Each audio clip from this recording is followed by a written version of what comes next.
Welcome, everyone. So let's go and jump into this, okay? We're reading The Power of Now by Eckhart Tolle.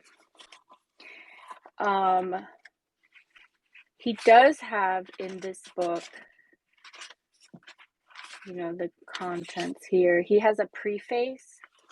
I'm not going to read the preface, but I am going to read the introduction because I think it is imperative for this book. All right. So page 3, the origin of this book. I have little use for the past and rarely think about it. However, I would briefly like to tell you how I came to be a spiritual teacher and how this book came into existence. Until my 13th year, I lived in a state of almost continuous anxiety intersped with periods of suicidal depression. It feels now as if I am talking about some past lifetime or somebody else's life. One night, not long after my 29th birthday, I woke up in the early hours with a feeling of absolute dread. I had woken up with such a feeling many times before, but this time it was more intense than it had ever been. The silence of the night, the vague outlines of the furniture in the dark room, the distant noise of a passing train.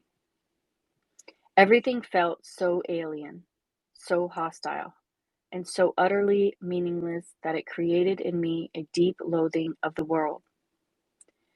The most loathsome thing of all, however, was my own existence. What was the point in continuing to live with this burden of misery? Why carry on with this continuous struggle? I could feel that a deep longing for annihilation, for non-existence, was now becoming much stronger than the instinctive desire to continue to live. I cannot live with myself any longer. This was a thought that kept repeating itself in my mind. Then suddenly I became aware of what a particular thought was. Am I one or two? If I cannot live with myself, there must be two of me. The I and the self that I cannot live with. Maybe, I thought, only one of them is real. I was so stunned by this strange realization that my mind stopped. I was fully conscious, but there were no more thoughts. Then I felt drawn into what seemed like a vortex of energy. It was a slow movement at first, and then accelerated. I was gripped by an intense fear, and my body started to shake. I heard the words, "resist nothing," as if spoken inside my chest. I could feel myself being sucked into a void. It felt as if the void was inside myself rather than outside. Suddenly, there was no more fear, and I let myself fall into that void. I have no recollection of what happened after that. I was awakened by the chirping of a bird outside the window. I had never heard such a sound before. My eyes were still closed, and I saw the image of a precious diamond. Yes, if a diamond could make a sound, this is what it would be like. I opened my eyes. The first light of dawn was fluttering through the curtains. Without any thought, I knew that there is infinitely more to light than we realize. That soft, luminosity filtering through the curtains was love itself. Tears came into my eyes. I got up and walked around the room. I recognized the room, and yet I knew I had never truly seen it before. Everything was fresh and pristine, as if it had just come into existence. I picked up things, a pencil, an empty bottle, marveling at the beauty and aliveness of it all. That day, I walked around the city in utter amazement at the miracle of life on earth, as if I had just been born into this world. For the next 5 months, I lived in a state of uninterrupted, deep peace and bliss. After that, it diminished somewhat in intensity or perhaps it just seemed to because it became my natural state. I could still function in the world, although I realized that nothing I ever did could possibly add anything to what I already had.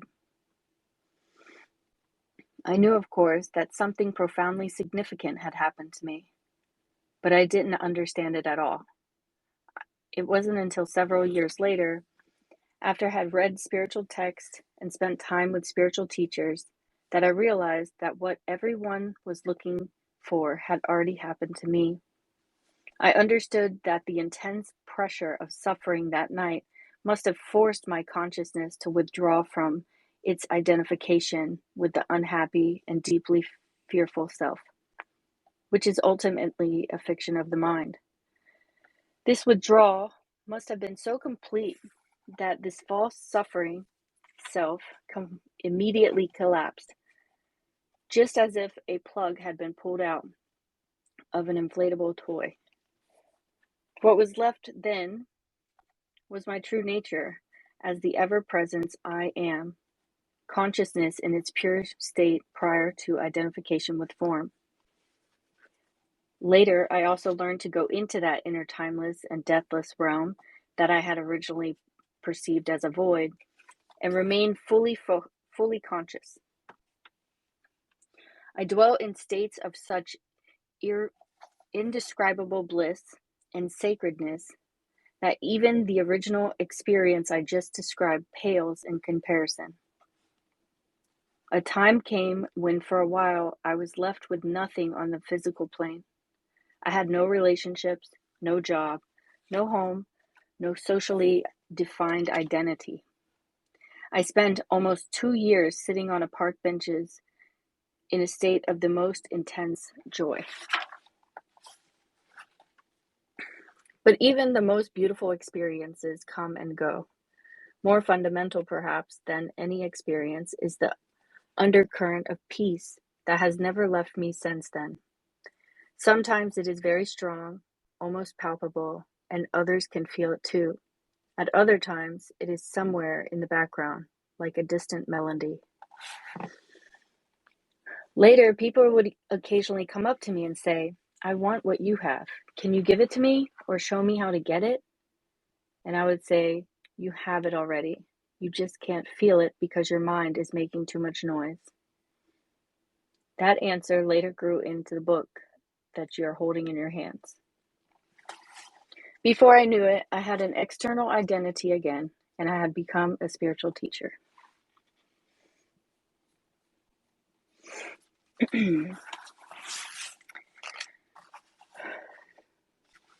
The truth that is within you. This book represents the essence of my work as far as it can be conveyed in words, with individuals and small groups of spiritual seekers during the past 10 years. In deep love and appreciation, I would like to thank those exceptional people for their courage, their willingness to embrace their inner change, their challenging questions, and their readiness to listen. This book would not have come into existence without them. So I am going to skip a few paragraphs and go here to the next page. The book in its present form originated, often spontaneously, in response to questions asked by individuals in seminars, meditation classes, and private counseling sessions. And so I've kept the question and answer format. I learned and received as much in these classes and sessions as the questioners. Some of the questions and answers I wrote down almost verbatim. Others are generic, which is to say, I combined certain types of questions that were frequently asked into one, and extracted the essence from different answers to form one generic answer.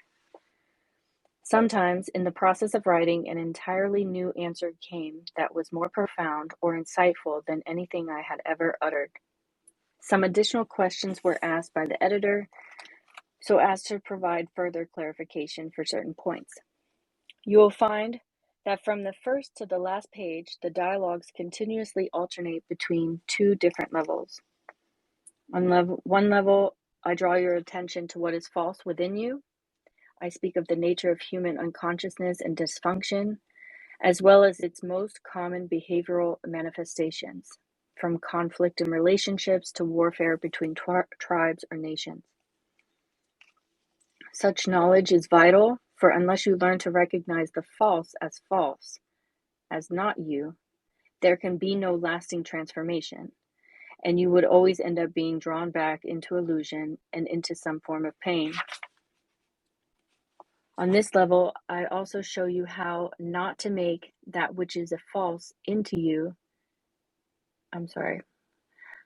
I also show you how not to make that which is false in you into a self and into a personal problem, for that is how the false perpetuates itself. On another level, I speak of profound transformation of human consciousness, not as a distant future possibility, but available now.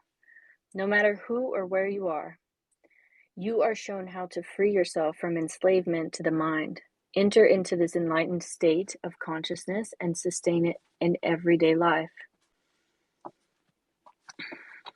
On this level of the book, the words are not always concerned with information, but often designed to draw you into this new consciousness as you read.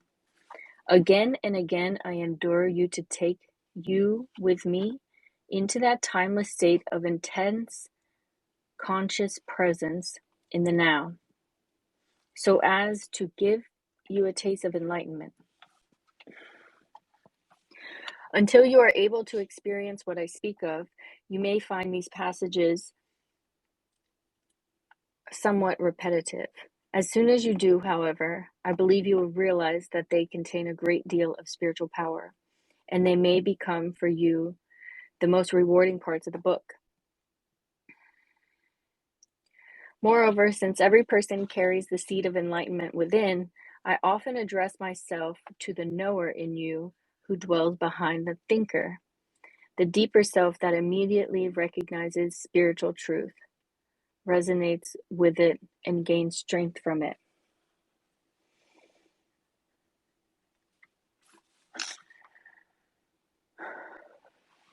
Okay, so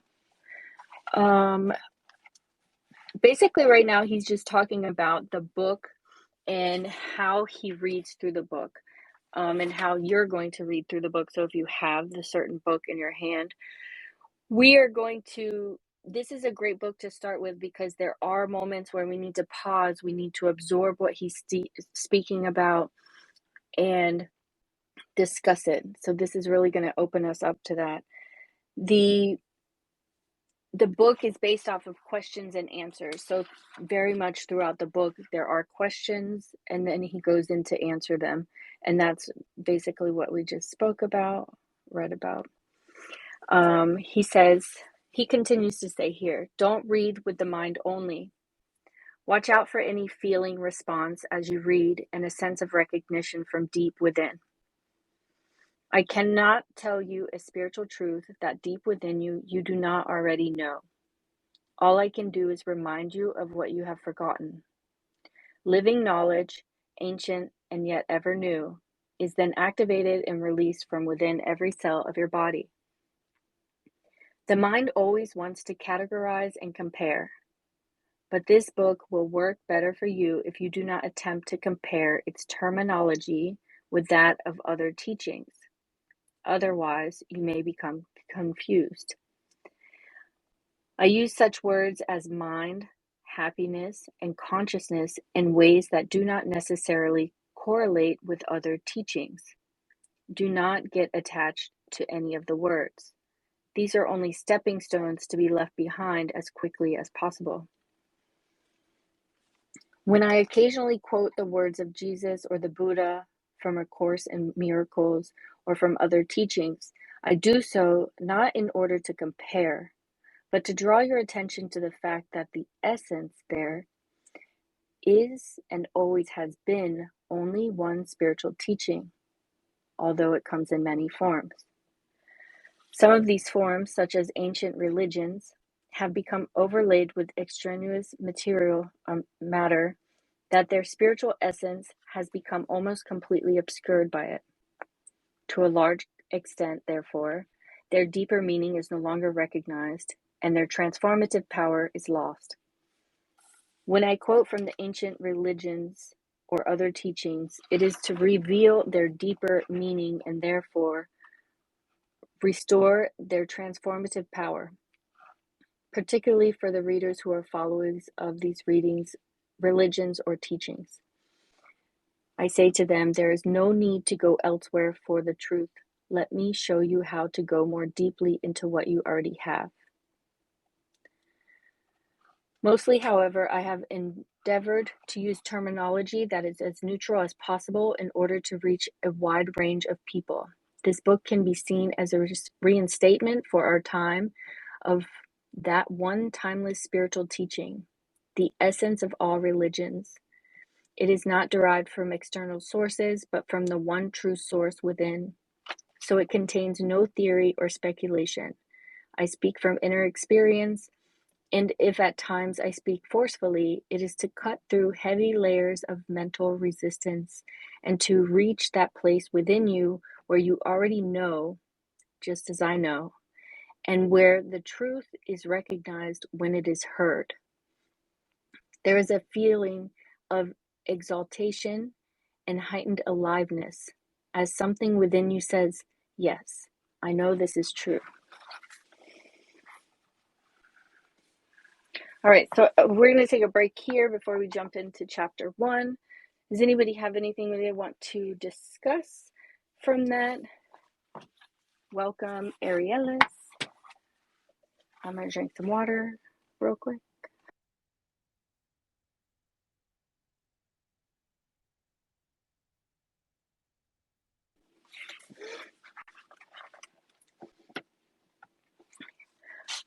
All right. So I'll discuss. So I really love his introduction about how he spoke about basically how he went into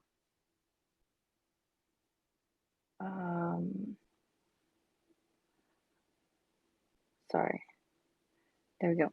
Basically, how he went into his spiritual awakening pretty much is what he described. That's how I perceived it, where he was being sucked into a vortex and just came out with this everything that he described, where he was like seeing things for the first time, like everything was fresh and pristine.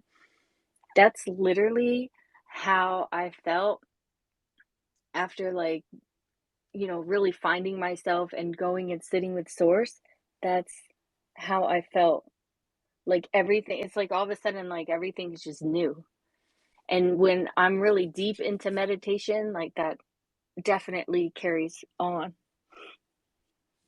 Does anybody else have any experience with that?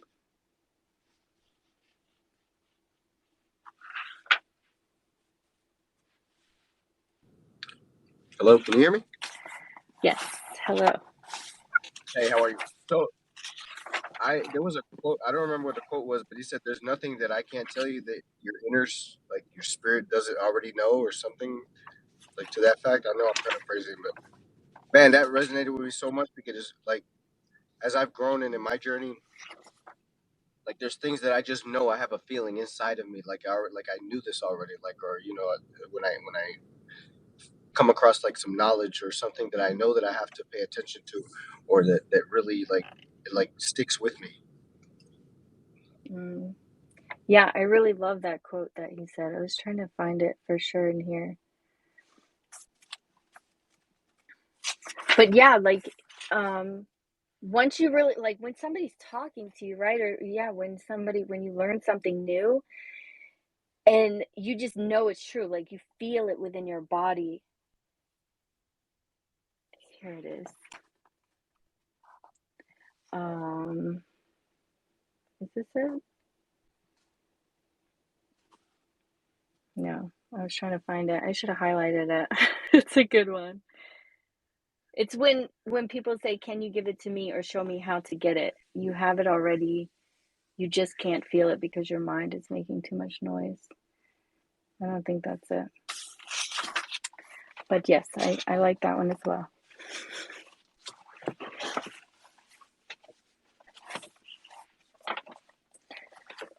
All right. So if nobody has anything else to say, we'll jump into chapter 1. There may be points because he has throughout the book little pauses, so we may stop a couple times and where he suggests and just discuss there.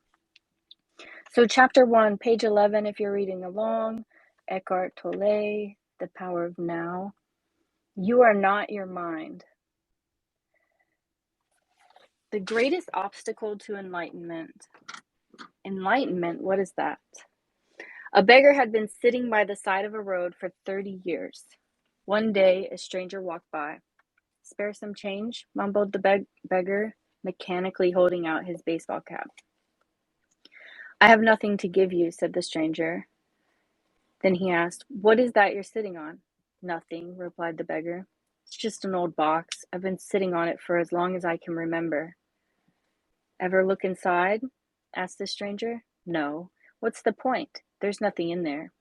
Have a look inside, insisted the stranger. The beggar managed to pry open the lid. With astonishment, disbelief, and elation, he saw that the box was filled with gold. I am that stranger who has nothing to give you, who is telling you to look inside. Not inside any box, as in the parable, but somewhere even closer, inside yourself. But I am not a beggar, I can hear you cry. Those who have not found their true wealth, which is the radiant joy of being and the deep, unshakable peace that comes with it, are beggars, even if they have great material wealth. They are looking outside for scraps of pleasure or fulfillment, for validation, security, or love, while they have a treasure within that not only includes all those things, but is indefinitely greater than anything the world can offer. The word enlightenment conjures up the idea of superhuman accomplishment, and the ego likes to keep it that way. But it is simply your natural state of felt oneness with being.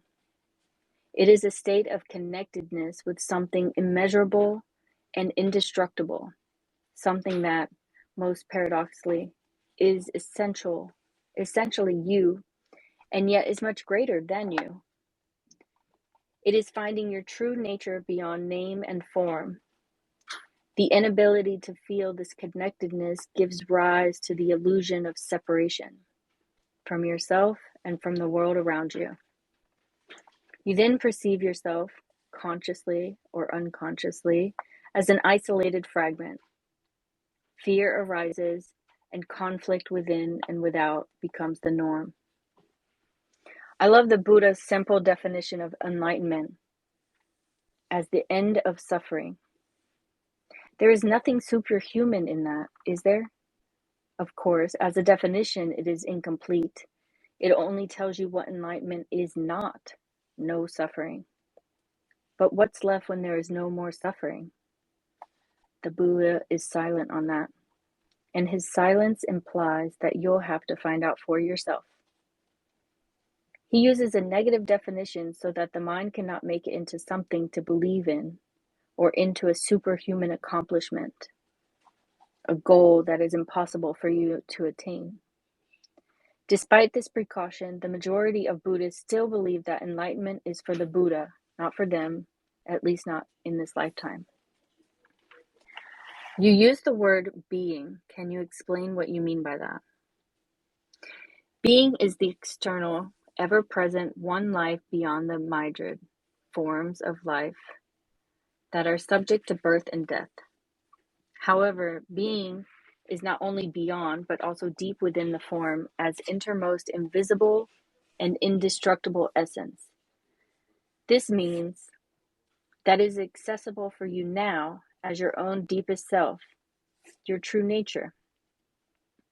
But don't seek to grasp it with your mind. Don't try to understand it. You can know it when the mind is still, when you are present, when your attention is fully and intensely in the now.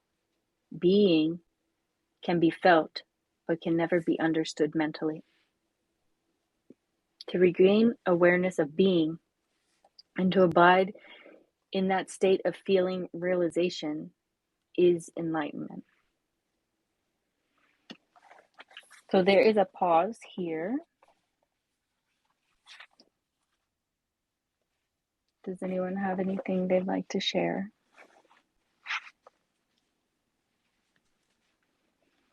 I encourage you all, if you would like to request to come up, just hit the request button or throw me up an emoji that you enjoyed the chapter or the passage. I want to make sure you're not sleeping.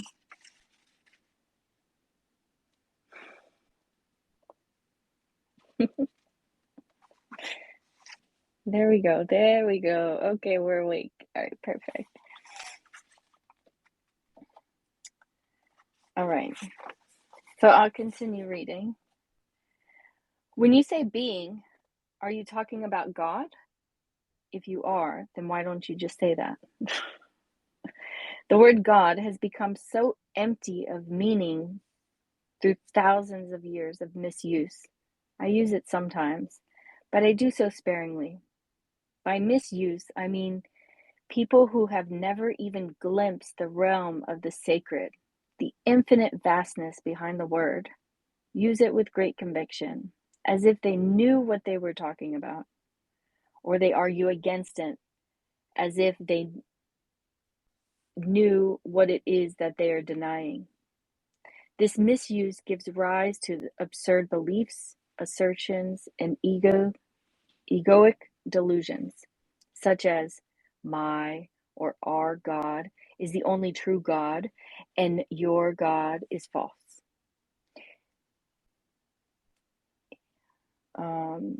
Or there's a guy, Nietzsche's famous statement, God is dead. The word God has become a closed concept. The moment the word is uttered, a mental image is created, no longer perhaps of an old man with a white beard, but still a mental representation of someone or something outside of you. And yes, almost inevitably a male someone or something. Neither God nor being nor any other word can define or explain the ineffable reality behind the word.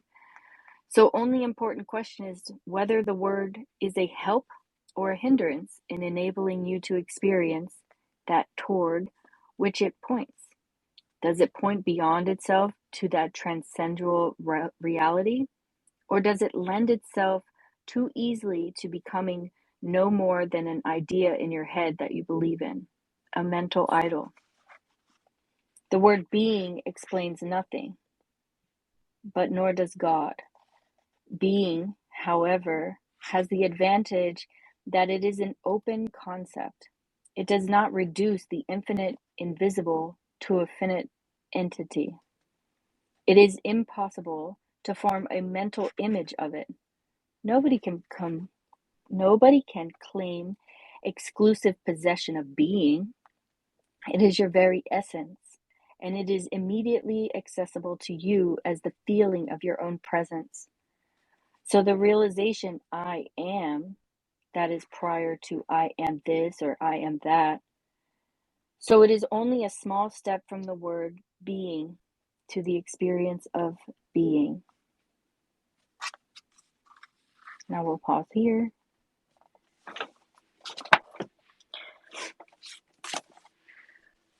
Does any of that resonate with anyone? The word God becoming a clouded judgment for you? Does it halt you? Does it make you feel transcendent?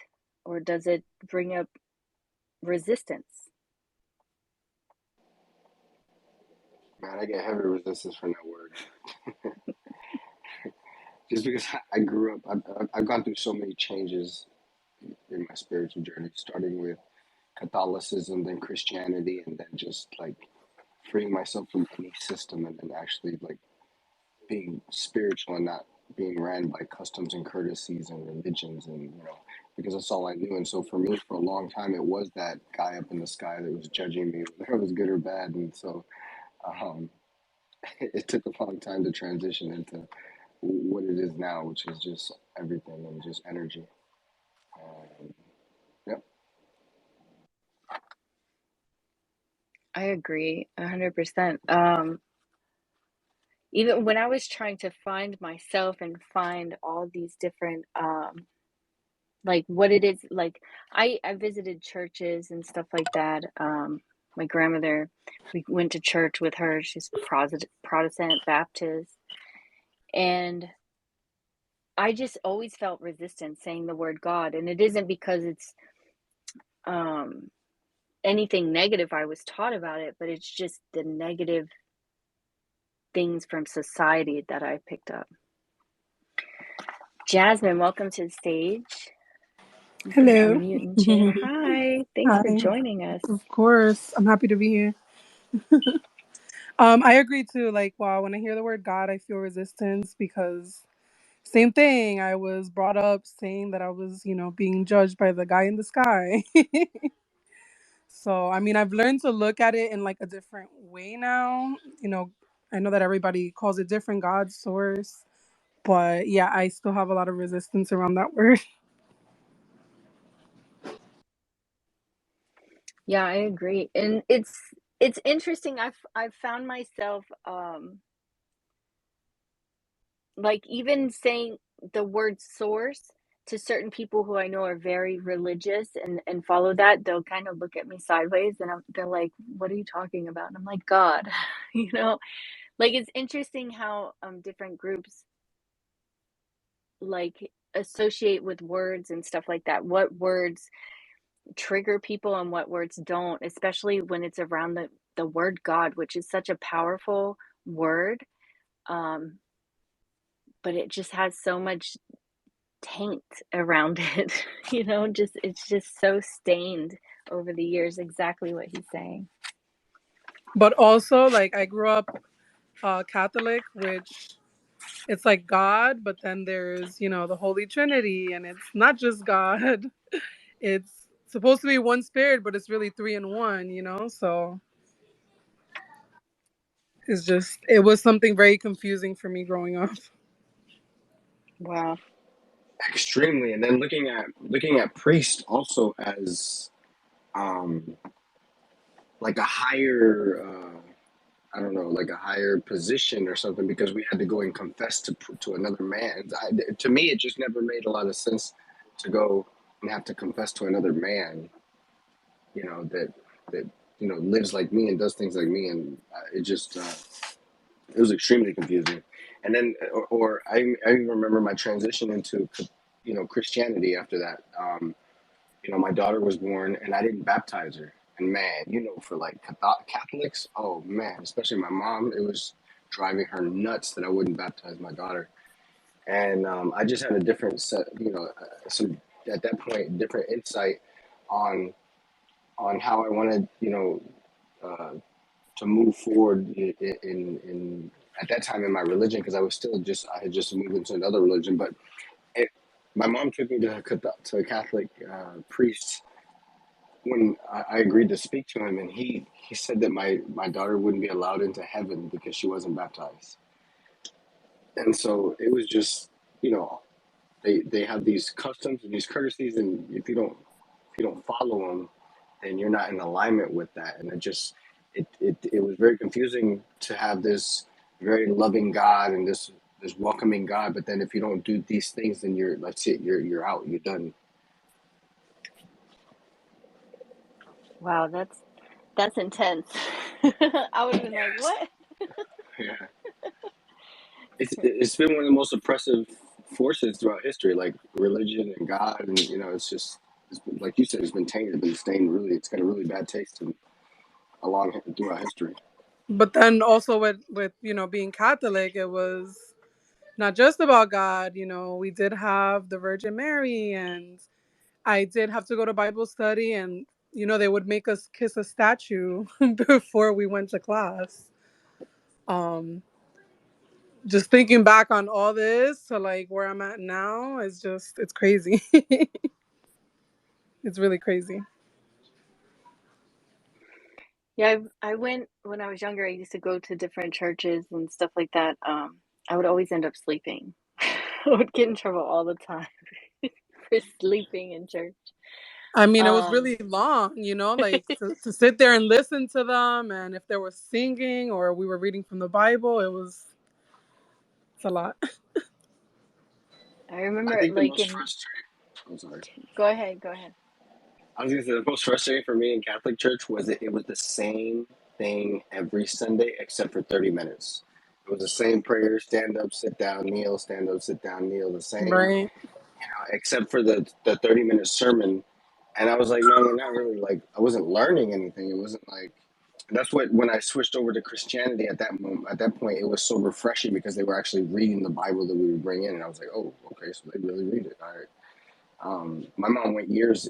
She's in her late 60s, and all her life she was taught never to read the Bible, like never to question the church, and so she's like diehard. And I'm just like,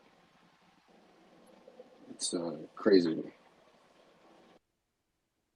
It's so interesting the different religions and stuff like that. That's I determined that I seeked in I think it was like my late 20s.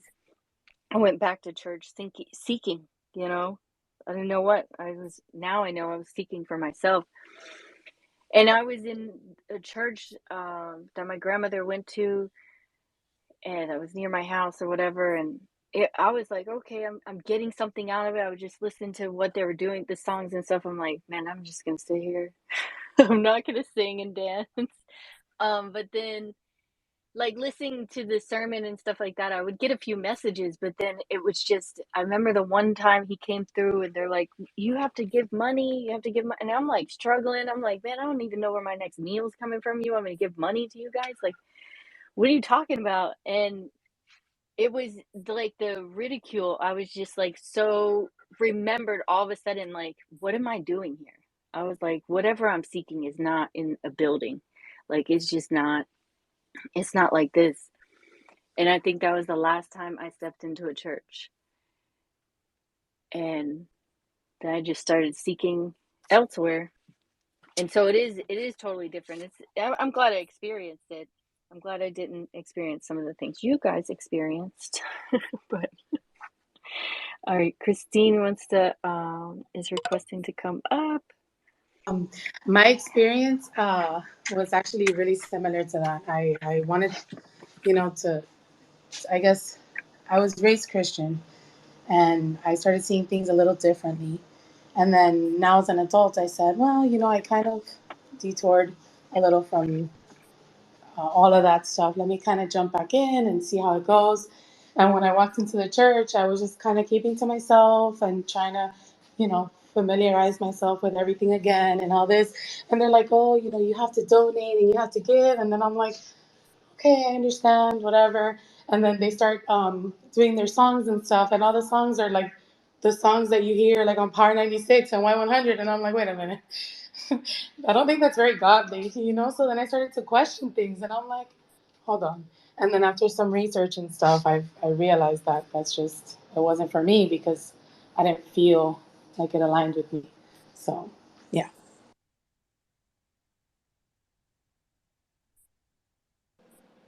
Yeah, I totally resonate with that. It's been a journey, but I don't regret any of those paths that I took. Like I literally, was raised Catholic, and then when I left my home, I didn't attend any church, and then I revisited back.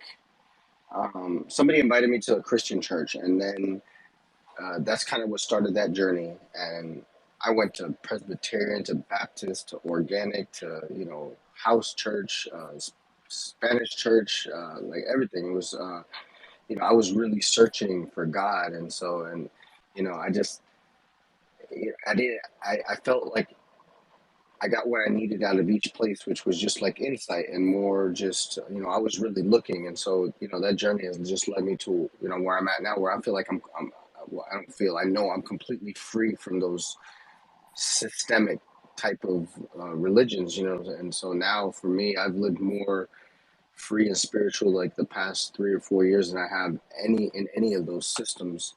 Um, and yeah, so like for me, it's, it was really a journey that I don't regret though, because I have a lot of experiences and a lot of insight that I got from that journey and just actually seeking. You know what I'm saying? A lot of people, I don't say a lot of people, but just me in general, like I really, I was seeking. And so I put myself in situations that were uncomfortable and just, I really, uh, I really found my path. And so I'm grateful for those situations. That's awesome. That's awesome. You guys, it's interesting to see where everybody's coming from, and now I know all of you guys, and knowing like where you guys are all stepping into. So it's really beautiful. So we're getting close here to the end of the hour. So I don't want to jump into the next section because it'll take us too far over. But I encourage you guys, if you have the book, maybe read through a few of those things again. If you have any, if you want to, like just, sometimes it takes a couple times to read it. You can read ahead if you like. I am reading ahead so that I have questions for you guys and stuff like that, just to keep the things going. I'm sending an email out to everyone who signed up for the book club. These are all recorded. They will be available for replay. And in the emails that you guys get, you guys are going to be able to have homework. I'm going to give you guys like a little rundown, and I'm going to give you guys a little bit of homework. My suggestion for you guys is to think of this when he was going through his introduction here, where he was saying that he's never really seen the world. You know, he's been around it, and he's been in all these places, and even with his body, but he's never been present, right? So start, like, I encourage you guys to look around at your room, your home, just sit for 5 minutes and just become so aware of everything in your presence. If you can do that for the next week, it's going to help open you up to new things that are right in your environment right now. All right. Do you guys have any other closing thoughts or questions, concerns? No? Well, I appreciate you guys all showing up for the first book club day. I'm super excited. I love seeing you guys all. Jasmine, Arielis, Christine, and Louisa. Thank you guys. And D, disciplined one there. Thank you all. We are going to be back here on Sunday at 8 p.m. And I look forward to hanging out with you guys again. Thanks so much.